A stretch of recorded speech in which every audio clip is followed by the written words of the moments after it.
Washed Out with Purple Noon. It is 10 songs long, 42 minutes. My first sort of understanding of Washed Out was from Audioface episode 137, which we did in April, and you brought up Too Late as the single.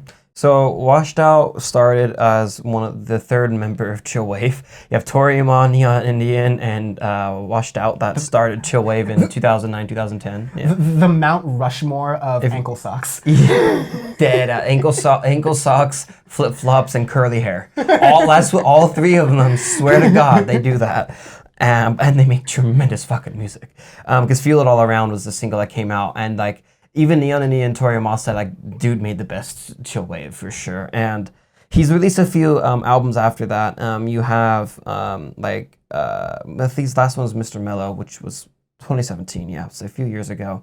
I like his music. Some of it, like, it took him a while to kind of expand a little bit more on his sound. And when the single came out in April of Too Late, I go, oh my God, like, this is... okay, he's back. He's making a really good music. Let's see, like, if he can continue on and make this throughout an album. And goddamn, he did. Yeah, it's a pretty solid album. I'd say compared to the other two albums we reviewed this week, Amine and Glass Animals, which are definitely more higher in tempo. Oh, this is a slower, super chill. A little, yeah, definitely more chill album. Too Late, the lead single, is the first song, which I always think is a ballsy move. And I think it's a perfect setup for this album because it's the most high-ish pace song on the album per se, where it like gets you up. The synths on it, it's very space echoey with the vocals. That might be my one complaint on it, is he does that for almost every song. He has kind of the spacey vocals, but that's what he likes to do. Yeah. And trying to make it cohesive, so he wanted to stick with the particular song on this album. So I understand that, but sometimes I like a little more variety. But Too Late's a perfect song to start off with, and it's still one of my favorite singles of the year for sure. Like, I've had a lot of songs of the year, like candidates already, but Too Late's definitely up there in my runnings because it's such a good song. You have Face Up after that, which starts. So the first half of this album is really slowed down in that regard, to where it's more of that introspective look. You have the vocals where he'll like dub his voice back and forth. You have a guitar effect. You have the drum effect that. You can have it going. If you listen to it in headphones, you can literally sound it back and forth, which, again, I've noticed that. I'm getting that a lot more this year, which I haven't got in years previous, of working on the effect of going around you, feeling like the sound is encapsulating, which, again, I haven't... Surround sound. You don't get that much except from, like, experimental Beatles albums and stuff. But you get that a lot in this album, which I do like. The last half of the album, I like a lot more than the first half. I think, like from Game of Choice or Leave You Behind down to Haunt, I think is fantastic. Some of his best work, especially Haunt, the ending track, where the second half of it is beautiful with his vocals in it. I think the production of Haunt is like one of his best productions I've heard of Washed Out, even better than Feel It All Around, which is hard to do when you have like one song that's like a hit thing with it. I like a lot of, so in the middle you have like Paralyzed, Reckless Desires, which I do like too, but I think it's a little too slowed down for my taste. But then once you get to that second half, it's really good. I think production wise, it's tip top and crisp. And then again, my only complaint is with his vocals, he did the thing where if you listen to Too Late, you get the sense of what the vocals are going to be within the rest of the album. So I want him to expand a little bit more in that regard for it, but it's very good. Yeah, this album played through for me really well, and the point that like I would enjoy this almost as a 42-minute album. But there's no particular song within the 42-minute album that like I could pull out and say, "Wow." Not that they were all bad, but like it just played through together. I think it's an album you can super play on shuffle, and it's just like it's an experience where.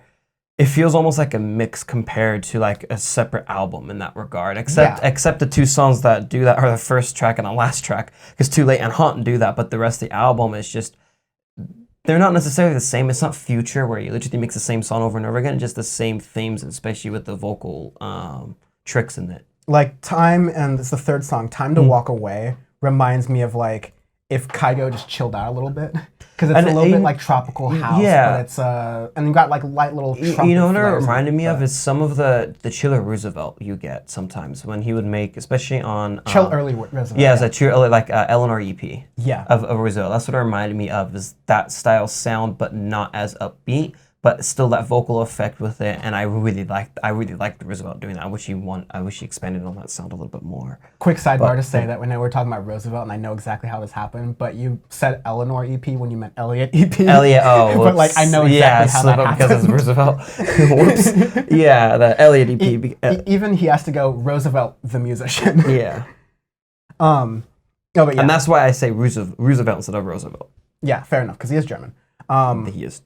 He is from Cologne.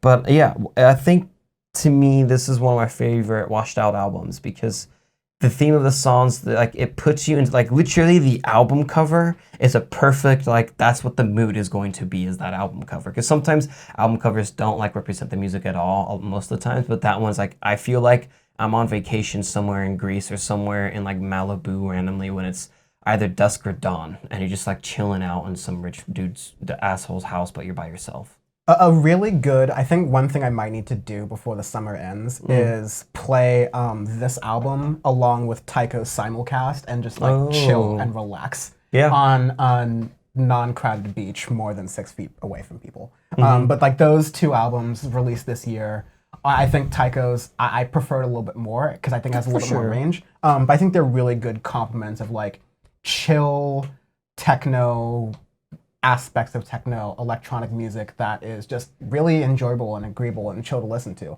It's not like my fast like oons vibes that I always love. It's not chuck, but it's good. Yeah. Solid. Arbitrary Scale, as we talked about this week. Companies owned by Chinese mega conglomerate Tencent, and I'm gonna give this an Ubisoft. Damn it! I was gonna say this is Ubisoft. This is Assassin's Creed, like Brotherhood and 3 when and 2 when Assassin's Creed was good before they went off.